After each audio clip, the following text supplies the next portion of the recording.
Good Friday to you. Hope your weekend is off to a great start. Thanks for joining us on More Sports and Less Levine, the Weekend Winners Edition. I'm Dave Bacon.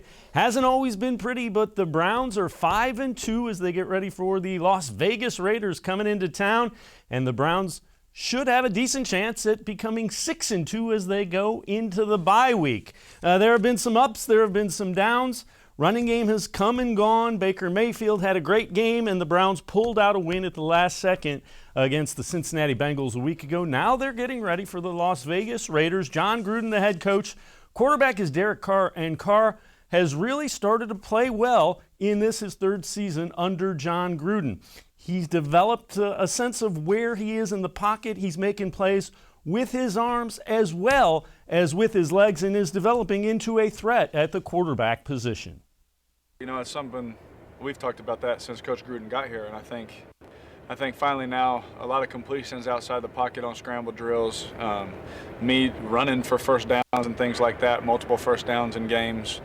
That stuff, you know, that we have stressed, and it's becoming second nature for me. So it's not something that I'm really consciously thinking about, but when you do play dominant pass rushers like Miles, is, and they have all guys on their front. When you play those guys, sometimes, you know, lanes can open and you can take off and make big plays with your legs, get a first down here and there. No, I don't really compare Miles to anybody. He's unique because he can play right in, left end, he can go inside. He's a complete, every down difference maker. And there's been a lot of great players in the past. I try not to get into that profession. I used to do that for a living, but no more. Jon Gruden, speaking of when he did Monday Night Football, he's been the head coach for the Raiders for 3 seasons. Before that, it was Derek Carr. Now, Gruden realizes that the Browns' offense is all set up by their running game, and the Browns' running game has really hit a little bit of a hiccup. Haven't had more than 72 yards rushing in any of the last 3 games. But it's that running game that sets everything else up, and Jon Gruden knows it. Well, it's a running game. You guys have covered the Raiders. You know Bill Callahan is the offensive line coach. He's a great line coach. Had a lot of experience working with him. You're going to see Hunt, and when Chubb is healthy, they have 2 of the best backs in the AFC and in the NFL. And they know how to use them. They can run the ball inside or out, gap schemes, zone schemes, traps, shotgun runs, you name it. And when they get the running game going, mate, Baker's really hard to stop because of the play-action passes and the bootlegs, but I think the running game really stands out, and we all know Baker is really an emerging young quarterback. Jon, you mentioned Bill Callahan. What is it about him as a coach that wherever he goes, it seems like the offensive line gets better right away? Well, he's a great coach. He's a great teacher. He's always studying. He's always learning. He's always finding ways to get better. He's got a book about that thick of line techniques. And he knows how to coach a right guard. And then that next day, he'll make that right guard the left tackle. All 5 of his linemen can play multiple positions. He's a great line coach. He's a great football coach. And I look forward to seeing Bill, and he's got a good young offensive line, and they really benefited by the addition of Conklin at right tackle, and their first-round draft choice at left tackle is quite impressive. Gruden speaking of Jedrick Wills, the rookie left tackle for the Browns. Well, even though the Browns' defense has given up a bunch of points, the Raiders realize they're doing some things very well, and they like what they see from the quarterback position where Baker Mayfield is playing pretty well. Well, I think, number one, the Cleveland Browns generate turnovers. They've generated 14 turnovers from their defense. And you can put the yards per game, and you can talk about that stat all you want. They have set them up with good field position at times. And they can run the ball. And those are 2 great ingredients. You know, getting the ball in good field position and running the football. But this guy's an excellent quarterback. And he's proven he can play in anybody's system. Oklahoma, he had a different system last year. He's got a different system this year. He's playing under the center more than I've seen him in the past. But this kid can play, and he's a great competitor. And what I love is when the game is on the line late, it brings out the best in him. He's fun to watch, too. He's got a style of play that I like. Jon Gruden, longtime Baker Mayfield fan, and we're going to step aside, take a quick time out. On the other side of break, we will welcome in Ellis Williams, Browns beat reporter here on cleveland.com, as well as in the pages of the Plain Dealer. We'll talk a little bit about Baker Mayfield and playing under center versus shotgun. More sports, Les Levine, the Weekend Winners Edition will be right back. Stay with us.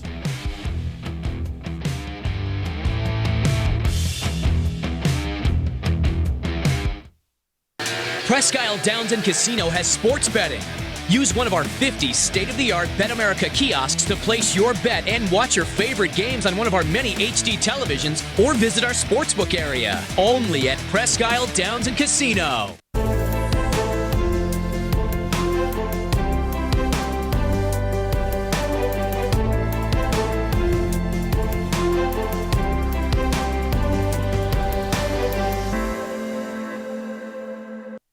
Do you like Ohio State football? Would you like to get information from me, Doug Lesmerises, about Ohio State football without having to look at my face? We have got the plan for you. Become an Ohio State text subscriber through cleveland.com. You send a text, 614-350-3315. What do you get?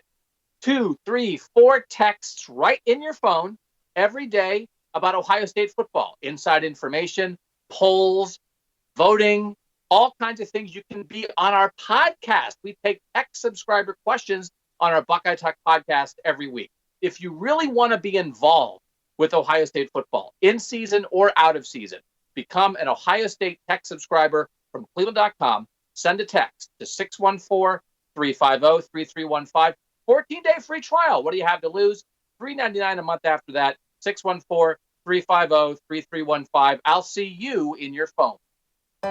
Tri-C is here for you. Now more than ever, you need a post-secondary education. So I encourage you to start your journey here at Tri-C. The majority of fall classes will take place online, but we've added a variety of formats to meet your learning needs, and we've taken many steps to keep you safe on campus. Whether you're ready to get started or your four-year plans have changed, Tri-C is where futures begin. The Ohio Lottery Partners in Education program recognizes role model students and teachers from across Ohio. Nominations can now be done completely online. To nominate a deserving teacher or student, go to ohiolottery.com. In the About section, find Partners in Education. There you will find links to the nomination forms. Students, kindergarten through 12th grade, can be academic all-stars. Teachers can be honored as a Teacher of the Month. The Ohio Lottery Partners in Education, where stars shine.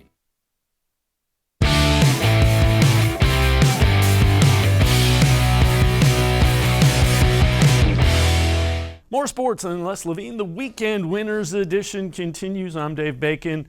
The Browns getting ready for the Las Vegas Raiders over at First Energy Stadium this Sunday. Browns a 2.5-point favorite. Let's get some X's and O's and some analysis of this one. We welcome in Browns beat reporter here on cleveland.com, Ellis Williams. You can also read Ellis in the pages of The Plain Dealer. Ellis, as always, appreciate the time. Big news is Odell Beckham Jr. tears his ACL. He's out for the year. Who is it that you look for to step up for the Browns to give them that passing attack? Yeah, Dave, nice to be back. Been a minute, and we got a lot to talk about. So, yeah, the whole Odell Beckham Jr. thing. This has been tough, and the conversation this week floating around the Browns seems like, are the Browns better without Odell Beckham Jr.? And I wrote about it earlier in the week. I think these are two separate questions. Can Baker Mayfield play better without Odell Beckham Jr.? Yes. Is the Browns' offense necessarily better without Odell Beckham Jr.? Probably not. There's a ceiling there. So now Baker's faced with building off that Bengals game where we saw him be confident in the pocket, not under pressure, and distribute the ball. 4 different pass catchers caught touchdowns, of his 5 touchdowns, 2 to Bryant, and then a running back, a receiver. Pretty impressive way to distribute the football there. And the first guy we got to look at to step up is Rashard Higgins. He had his first 100-plus yard game on Sunday. There's an undeniable chemistry there, and he's going to be a guy that now it looks like has the opportunity to finally build upon that chemistry he's had with Baker this entire time. For whatever reason, him and Freddie Kitchens didn't get along last year, and Kevin Stefanski, again, for whatever reason, was going with players like Kadarius Hodge and Donovan Peoples-Jones rather than Higgins. But now it looks like Higgins has a chance to step up. So I think it'll start with him. I'm curious to see what Hodge does. He's a kind of a complete package who we don't know a lot about yet. He can get vertical. You can trust him in the intermediate game. He may be a threat taking jet motion handoffs. And then I think it's an increased sample size or volume for Jarvis Landry. And he is going to probably see shades of Jarvis Landry from 2008. Browns fans can expect that. And we'll see if Donovan Peoples-Jones can build upon his game-winning touchdown. So a lot of unknown, but I think this will help Baker in terms of distributing and reading the field better. But I am worried about the ceiling now of this Browns offense without Odell Beckham. The other thing that comes to mind with Higgins is even with, you go to when Greg Williams was the interim coach, he made plays. When Freddie Kitchens put him on the field, he caught a touchdown pass in his first game where he wasn't a healthy scratch. He had a touchdown catch when they finally got to him this year, and he had a huge game when given the opportunity.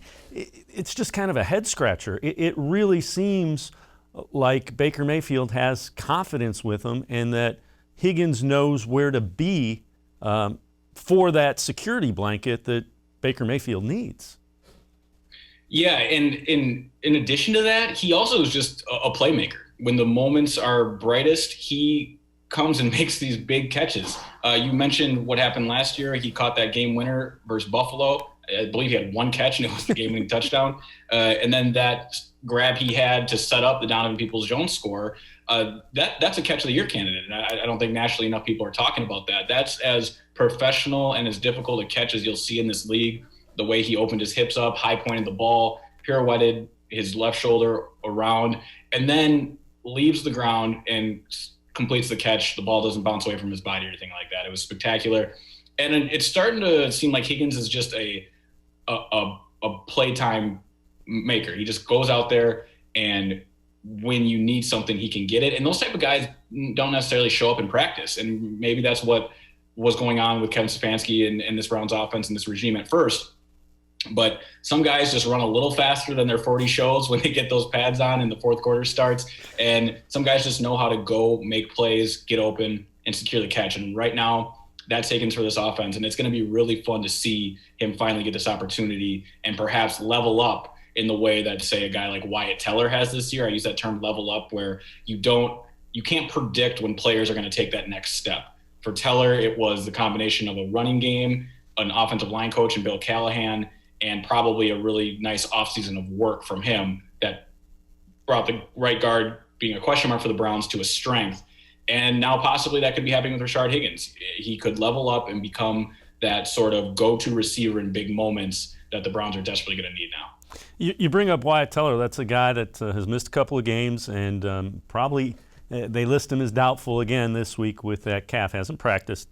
In the last 3 games, Kareem Hunt has 18 carries, 76 yards, 13 carries, 40 yards, 20 carries, 72 yards. Not horrendous by any stretch of the imagination, but not the numbers not the gaudy rush numbers that were going up before that. Is that a function as simple as Wyatt Teller hasn't been in there, or are people kind of figuring out the run schemes of the Browns, do you think? I think it's a few things. First, let's talk about the run scheme. The Browns, it's no secret they like to run right. With or without Teller or a fully healthy Conklin, they just like to run the football to the right side. Teams are figuring that out. You're seeing some more run blitzes. And secondly, I think it is an issue of Nick Chubb not being here. If you think back to week 2, the Browns beat the Bengals up with Nick Chubb for 3 quarters and then brought in Kareem Hunt to steal the game. And he had like 45 of his 70 total yards that game on 10 carries on the final drive there and the eventual game-sealing touchdown. So without having a fresh Kareem Hunt late to beat down on defenses and take advantage of them, I think you're just seeing him be the complete work running back rather than the closer, and a fresh closer at that. Again, teams are understanding where the Browns want to run and sending more help that way. And again, Wyatt Teller is not in this lineup, and we saw what Chris Hubbard could do as a reserve guy. Think of the Colts game-winning run. They ran power left, and he led block on the left side, and Dearness Johnson had that big 20-yard run that put the game away. He's good in moments. He's a backup for a reason. When you ask him for 60 snaps, he's not going to give you that Wyatt Teller type production. And on top of all that, this is bad timing with the Odell Beckham Jr. injury. There's an interesting stat I noticed that the Browns average 5.2 yards per carry with Beckham on the field and only 3.9 yards per carry without OBJ on the field. We'll see if there's obviously not a large sample size there because of Beckham's large snap count, but we'll see if that is now just going to be another obstacle Kareem Hunt needs to get over in order to have that 100-yard, big day that people are been really waiting for in the absence of Nick Chubb. And in fairness to Hunt, he also was banged up nursing a groin injury as well. So, but again, it's just the numbers and the drop-off is concerning. The other thing that we heard Jon Gruden mention a little bit earlier in this show, he's seeing Baker Mayfield play under center more than he has in the past. How big of a challenge is that from Mayfield? Keeping in mind that means you have your back to the defense. He isn't a guy that can see over his line. Is that some of the challenges and some of the things that have run into him dealing from inside the pocket this year, do you think? It's definitely worth mentioning, and I think, again, over a larger sample size, we'll be able to know more about that as we get into late November, December with this offense and seeing how much more they use Baker and shotgun after that fourth quarter performance in Cincinnati. You mentioned it with being under center. Your back is to the defense. You have less time to process, even less than you already do as an NFL quarterback, which is about 1.5, 2.5 seconds. With Baker, though, it's really a testament to how coachable he is and his overall talent just as a professional quarterback, that he is been successful for the most part in both. Look, you can't run Kevin Stefanski's offense that's predicated on quarterback keepers while being in the shotgun. There are ways he could probably manipulate that at times, but to get the complete effect of a play action pass where the linebackers creep up and you open up the middle of the field and make these reads easier, you got to be under center. Baker's got to turn his back to the defense, and that maximizes what Stefanski wants to do. We'll see if Kevin Stefanski starts blending more of a shotgun and under center look. I wouldn't suspect it, but again, it's a testament to Baker's professionalism and coachability that he's able to function in both and has looked good in both at times this year. Well, the other thing I would say is that you can learn to process that quicker. That should come as you see it and you get more used to what you're seeing in, again, the third offense that he's run. So there are some extenuating circumstances, I think, but I think more than anything it means be a little more patient with Baker Mayfield than maybe you have been previously. Yeah, this organization is going to give him these full 16 games to see what they have. They have to. Even if he has a tough stretch in November or that Monday night game versus the Ravens, it's the same old Baker, quote unquote. They need to give him these full 16 games to completely understand, to the best of their ability, the time allotted, what they have at the quarterback position. And yes, the argument would be build off this Bengals win, have a weak secondary again in Oakland coming to town, a defense that cannot create pressure. They're 28th overall in pass defense. Tom Brady was hit once last week. This is going to be an opportunity for Baker to now make another step in the right direction and progress towards answering, is he the Browns franchise quarterback going forward? Let's flip sides of the ball. We'll talk about that Browns defense against the Las Vegas Raiders. Myles Garrett hasn't practiced a couple of days this week, but are we seeing a guy take that next step? He was always an elite guy. They paid him big time, but he looks like he is taking that next step to, hey, I can dominate games. Yeah, I mentioned my level up theory earlier in this segment. This is a crowning season. This is a crown, king 'em, as LeBron would say, right? It has been so impressive to see what Myles Garrett has done this year. He's always been, of course, a threat on the outside, his natural ability and size. But the Browns were talking about it today in the press availability, just about how it appears he's on a mission. I think it was Joel Bitonio who said it, that he just seems as focused as he's ever been, destined to prove something this year. It looks like that Defensive Player of the Year awards is his to lose. And a play that stands out to me last week was his sack on Joe Burrow. This NFL game is so fast, and a guy like Joe Burrow, who set records all across college football last year, who looks like the next best great quarterback in this league, threw for 400 yards, of course, versus the Browns. He booted right last week, trying to extend a play. And Burrow's an athlete. You all know that, being from Ohio. He's an athlete. And he booted right, trying to find a little extra time, and thought he had it. And Myles Garrett just hawked him, DK Metcalf style, and took the ball away and continued his streak. That's what separates Myles Garrett from the rest of these defensive linemen, other than really Aaron Donald in the league. He comes out of nowhere, his size, his speed, and it is culminating in a likely Defensive Player of the Year. season. It's been incredible to watch. He's been the best player on the field basically every time the Browns have played this year. And he's changing games like basketball players change NBA contests, and that's rare in the NFL. Well, the other thing is they signed him to that contract extension, which is now looking like a bargain. When you look at the Raiders, there are some areas that they do well that should concern the Browns' defense. Some areas of the Raiders' offense. When you look at that, what are some things that jump out for you? Oh, man, this is an interesting unit. It's a real interesting unit. You got Jon Gruden, who is from the West Coast offense school. Get the ball out quick. Derek Carr is completing a career high 72% of his passes this year. He's only thrown 2 interceptions, so I believe like 13 or 14 touchdowns, a nice ratio for him. So he's protecting the ball. He's completing passes. He's getting the ball out quickly. He's also extending plays. He's got 40 rushing yards over these past 3 games, and not in a sense where he's creating the plays with his legs necessarily, even though he's got some first downs and a rushing touchdown. He's finding those secondary plays that Gruden hypes on so frequently, that when the play you call breaks down, make something happen. And he's doing that right now by extending the play with his feet and finding players downfield. But here's what has changed about this Raiders offense. They're also hitting deep shots. So you're a team that is talented in the short game, but you also are successful going deep.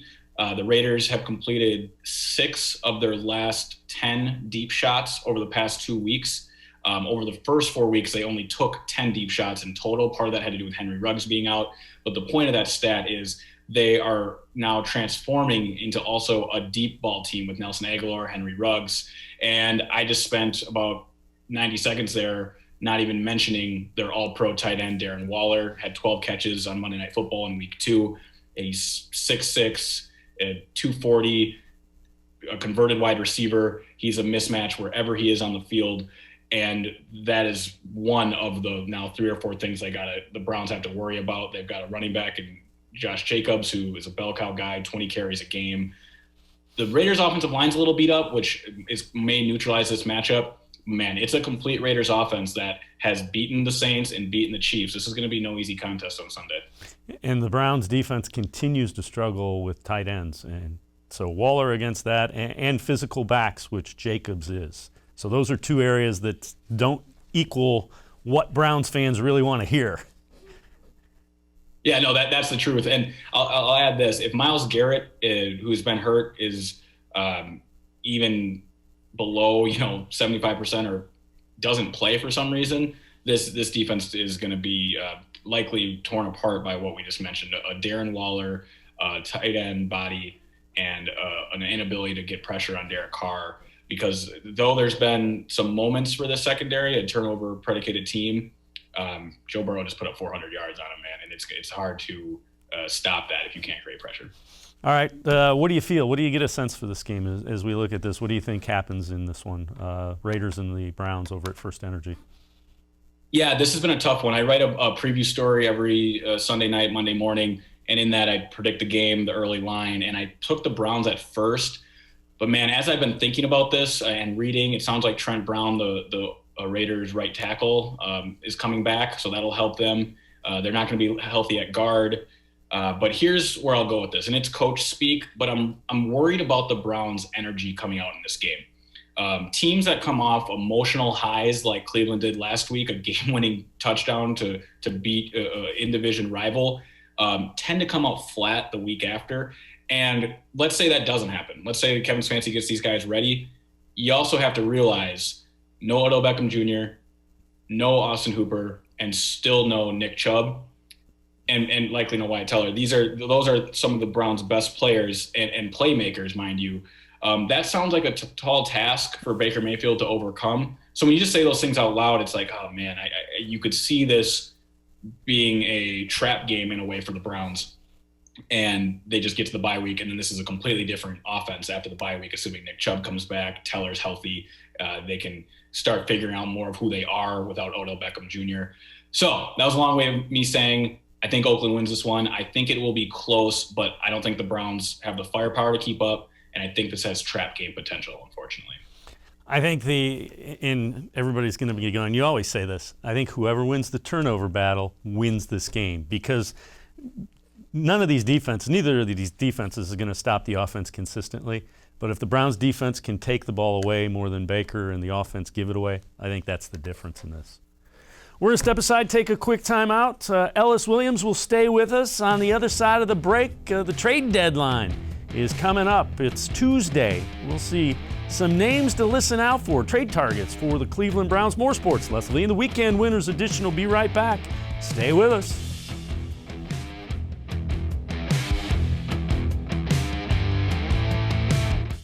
Transform your home for the holidays with an authentic Nature Stone garage floor. No more tripping on cracked, uneven concrete. Stop slipping on puddles and standing water. It's the safer, more beautiful garage floor that's easy to clean and never needs replaced. That's why it's backed by Russell's Promise. For a limited time, get more Nature Stone than ever before with up to half your garage floor free. Schedule your free cost estimate easily online today at naturestone.com to qualify for your free flooring. It's not just a floor. Wow, it's Nature Stone. There are tastes we remember.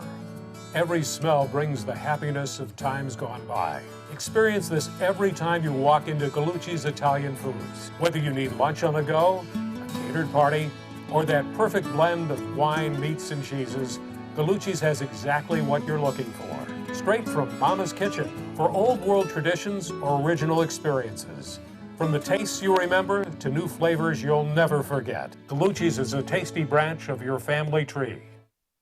When it comes to selling you a mattress, most retailers are handing you a long line of extra steps that drive up costs and create confusion. At the Original Mattress Factory, we simplify the mattress shopping experience by building mattresses and box springs in our own local factories and selling them direct to you. It's short, sweet, and simply makes sense. So experience more than just a mattress store. Experience an original, the Original Mattress Factory.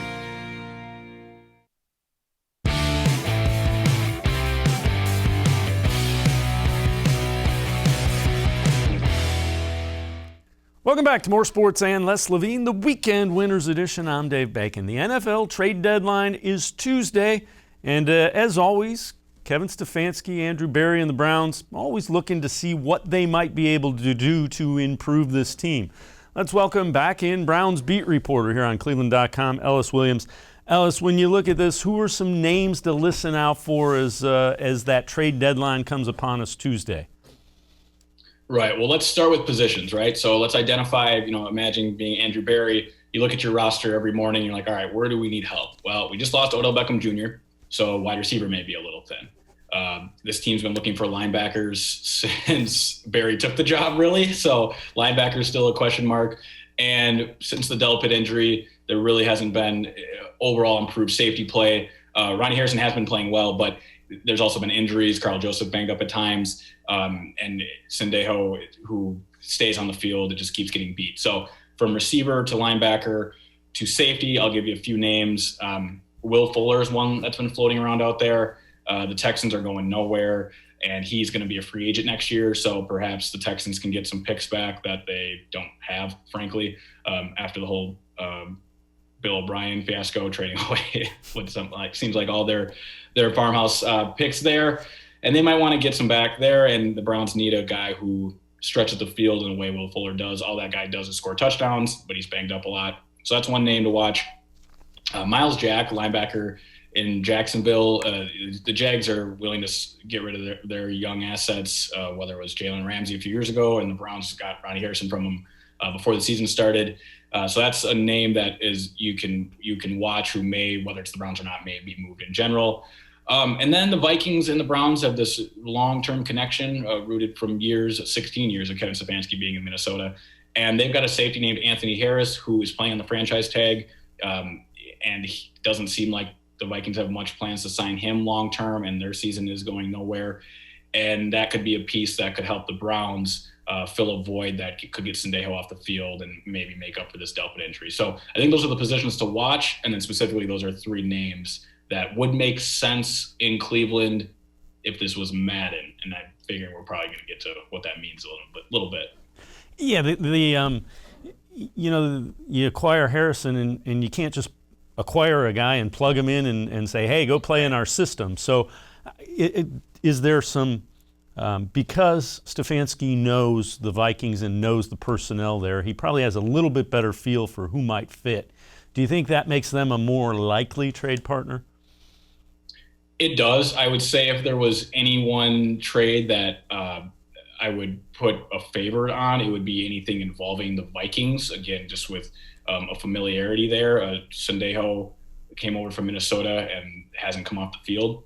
But I will say this. I think that, there's what the Vikings did last year and what Joe Woods' defense is doing this year is not the same. So regardless, Anthony Harris would have to come in and learn a new system. We saw how long it took Ronnie Harrison to get on the field. And that now seems like it just was a scheme thing and him picking up the defense.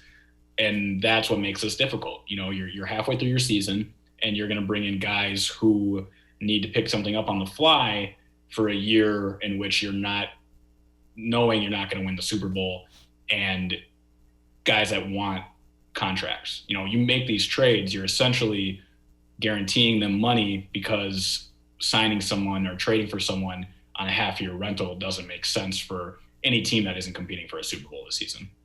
Do you get a sense that the Browns might be willing to do that? And when you talk about those guys, I'm guessing 5th, 6th, 7th round draft pick is probably what you're looking at as compensation in a trade? Yeah, so the Browns got an extra 3rd and 4th and things like that. And you're right, it could be lower. That would be the asking price, but I'm just hesitant because this front office is in no rush to spend their money. They're going to be real safe under the cap next season. They've been safe with the cap this whole year. I think second most available money in the league, only to the New England Patriots, who had about 8 guys not play because of COVID.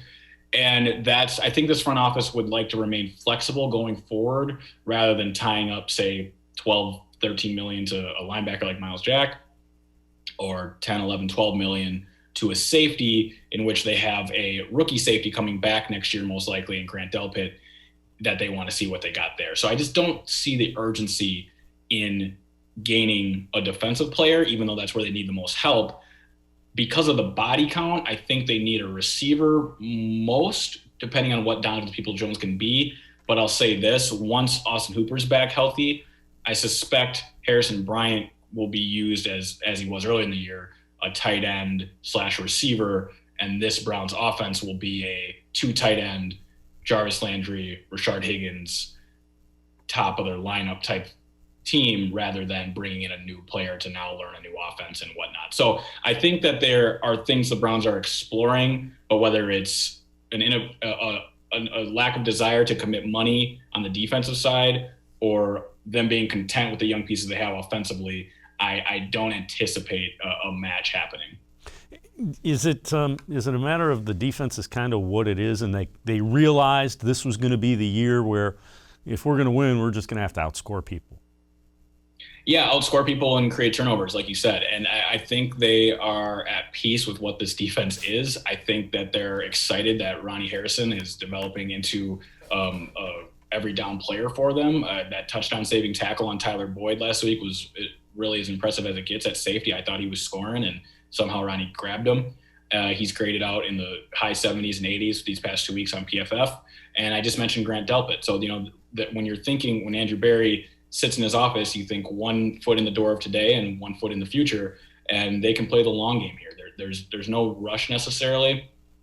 And as for the rest of the secondary, Denzel Ward had a great game yesterday and is now becoming, Joe Woods talked about him today as a player that potentially he feels comfortable shutting down a side of the field. So they're going to let these young guys develop and not feel a sense of rush or urgency to bring in someone and tie up a bunch of their cap when, the NFL doesn't know what the cap's going to look like next season. And remaining flexible gives you the best opportunities come draft day and stuff like that, when Andrew Berry might be more aggressive making a deal. Here's the last thing I'll bring up. I don't think fans, and as you were talking through that, this occurred to me.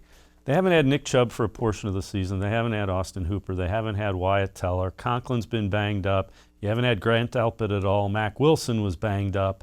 You had other guys on that defense. Carl Joseph has missed time. There have been a lot of injuries that have tested the depth of this roster, and they still are 5-2 and have the ability to go in the bye 6-2. If you'd have told everybody at the beginning of the year you're going to hit the bye at 6-2, everybody would have said, hey, where do we sign up for that? Yeah, and I don't know if you mentioned Greedy Williams there. I know I haven't yet, so there's another name. That's exactly it. And it goes back to what's the urgency? What's the rush? There's no panic button to hit here. This isn't like last year when it's like, oh my goodness, we need to trade for a tackle because, the Browns have all these weapons and a new coach and a frisky GM, and we need to figure out what Baker is. No, they took care of that in a mature way through the draft. And that's exactly how I think they plan on rebuilding this defense long-term, is going to be through the draft. They're not going to make a knee-jerk decision and bring in guys when it's already hard enough to get guys in the building with COVID and get them picking up a defense. So I don't see the rush. I think they're at peace with this. And like you said, they have a chance to be 6-2 going to a bye week, when I suspect their offense will refine itself with Nick Chubb coming back, getting Teller healthy, and figuring out how to play without Odell Beckham Jr. And then this defense can just keep building upon what it's already doing. And if Myles Garrett is going to be the defensive player of the year, then you can afford to be weaker on your back end and then hopefully keep outscoring teams, because the schedule remains light too. And that's important to mention. This has been a light schedule outside of the two top dogs in the AFC North, and that's going to continue throughout the month of November. So what's the rush? They're going to play, 9-7, 10-6 football and have a good chance of making the playoffs. Ellis Williams, Browns beat reporter here on cleveland.com, as well as in the pages of the Plain Dealer. Always appreciate the time and the insight. Thanks very much, Ellis. I'm sure we'll be checking back in with you next week after. Appreciate it, y'all. Take care. All right, have a good one. Ellis Williams, Browns beat reporter. We're done. That'll do it for this edition of More Sports and Les Levine, the Weekend Winners Edition. We'll see you again next weekend. Remember, Les Levine back in the chair Monday from 6 to 7. Stay safe, everyone, and have a great weekend.